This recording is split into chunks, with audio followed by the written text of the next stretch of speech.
In this video, I'm going to show you the 10 biggest mistakes to avoid when wholesaling vacant land so that you do not get stuck with a bad deal, or worse, a deal that you cannot sell. Let's get into it. Number one, not checking for flood zones. You don't need to walk the land. That is not how we operate. Instead, use the FEMA flood map to virtually verify if the lot is in a flood zone or not. If it is, you better cut the price in half or skip it. Most builders do not want to touch lots in high-risk flood zones like flood zone A or AE. Number two, overpaying because you didn't properly run comps right. Not every deal is a deal. You need to make sure you have it at the right price. You don't make your money when you sell, you make your money when you get the deal under contract. If you lock it up too high, no builder is going to touch it. Use Zillow.com to look at the sold comps in the last 90 days, maybe even 6 months. Find sold lots in the same zip code, similar size, zoning, and location. Price it anywhere from 20 to 30% below the market value. That is how you give yourself enough room to flip the deal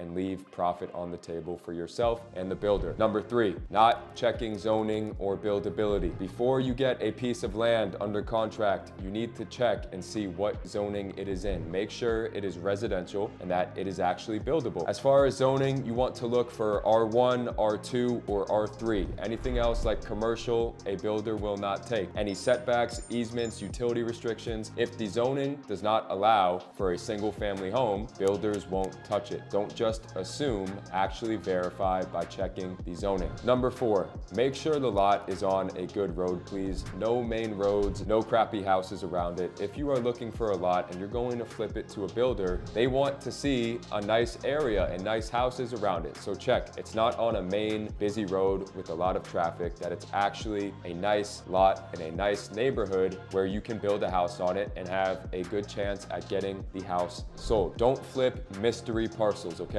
Only flip clean deals that you know will sell. Number five, checking for wetlands. Make sure the property is completely dry, that it does not have wetlands. You will use the National Wetlands Inventory Map to check for wetlands. Make sure the lot is buildable. If it has wetlands, you cannot build a house on it. It is not firm. The soil is not firm enough to hold the foundation of a house. So if it has wetlands, it's a no-go. Skip it. Number six, not checking what utilities the lot already has. You need to know, does it have city sewer? Does it have city water? Does it need a well to supply water? Do you need put a septic tank for all the waste? Those are the things you need to look for. Is it well and septic? Is it city water and septic? Is it city water, city sewer? Those are the things you need to know. Use the GIS map to check. Make sure you know the utilities when sending the property and making an offer. It's very important. Lots that are well and septic are obviously going to sell for cheaper than a lot that already has city water and sewer. Number seven, wasting your time on sellers that are asking an astronomical price. Look, if the seller is not in the right price range and they're not going to budge, don't waste your time. Just move on to the next one. You can tell very, very quickly once you either get their price from them or you make an offer. If they're asking $20,000, $30,000 more than the property is worth, why would you waste your time? Time is money. Move on to the next. There's thousands of sellers. You don't need to worry about it. Number eight, not knowing what builders want. Most beginners try to flip junk lots that no builders will ever touch. You need to figure out, what are these builders buying and where are they buying? Does it have easy road access, standard zoning, things like that? You want to make sure that you're not getting properties in the middle of nowhere, like a 1 acre swamp that they can't do anything with. These are the important aspects. Only go after what you see the builders buying, and you can see it on Zillow.com. You can see exactly what they're buying and what they are paying for it. Number eight, not having a title company experienced in land and also that works with wholesalers. If your title company is not familiar with assignments of contracts and wholesalers, they are going to mess up the deal. That is how you lose a deal very quickly. You want to make sure you are using a seasoned, highly rated title company that knows who you are. So call yourself, introduce them, and put that title company on all of your contracts so you know that your deal is safe. Once you get a contract signed and sold, you know know the title company will take care of you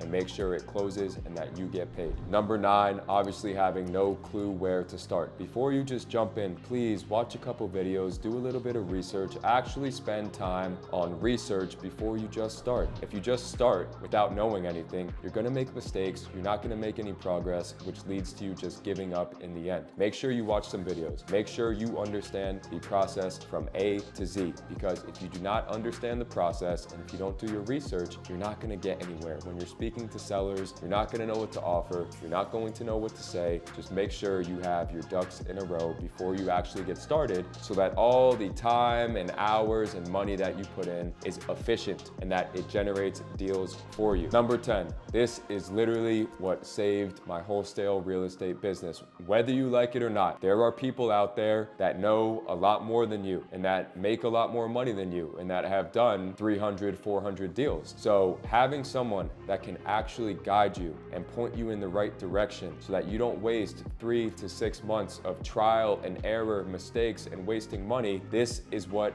matters the most in my opinion. Again, whether you like it or not, having someone in your corner to show you exactly what to do so that you can make money as quickly as possible, save yourself all these hard hours of work and wasting money, and actually just get deals right away. So look, if you want to learn how, if you want me to help you out and point you in the right direction, I'll put a link to book a call in the description here. We can chat on the phone, we can talk about what you're looking for and create a game plan so that you're able to actually get quick success. Not work hard for 3 months, 6 months, make no money, and then quit. When you are starting this business, you need a game plan and you need to know exactly what to do. So if you want to chat, book a call. I'll show you how it works and we can partner on deals. That's what I'm looking for and that's what you are looking for too. So these are the 10 mistakes that will hold you back and will prevent you from getting deals, making money. And if you're not getting deals and making money, you are going to quit. You don't want to get into something just to give up. So make sure you're starting out the proper way. So those are the 10 mistakes right there that will absolutely kill you, prevent you from making money, and evidently lead to you giving up. If you want my full free step-by-step guide, I will post my last video right here. It'll show you everything you need to know about how to get started. Like,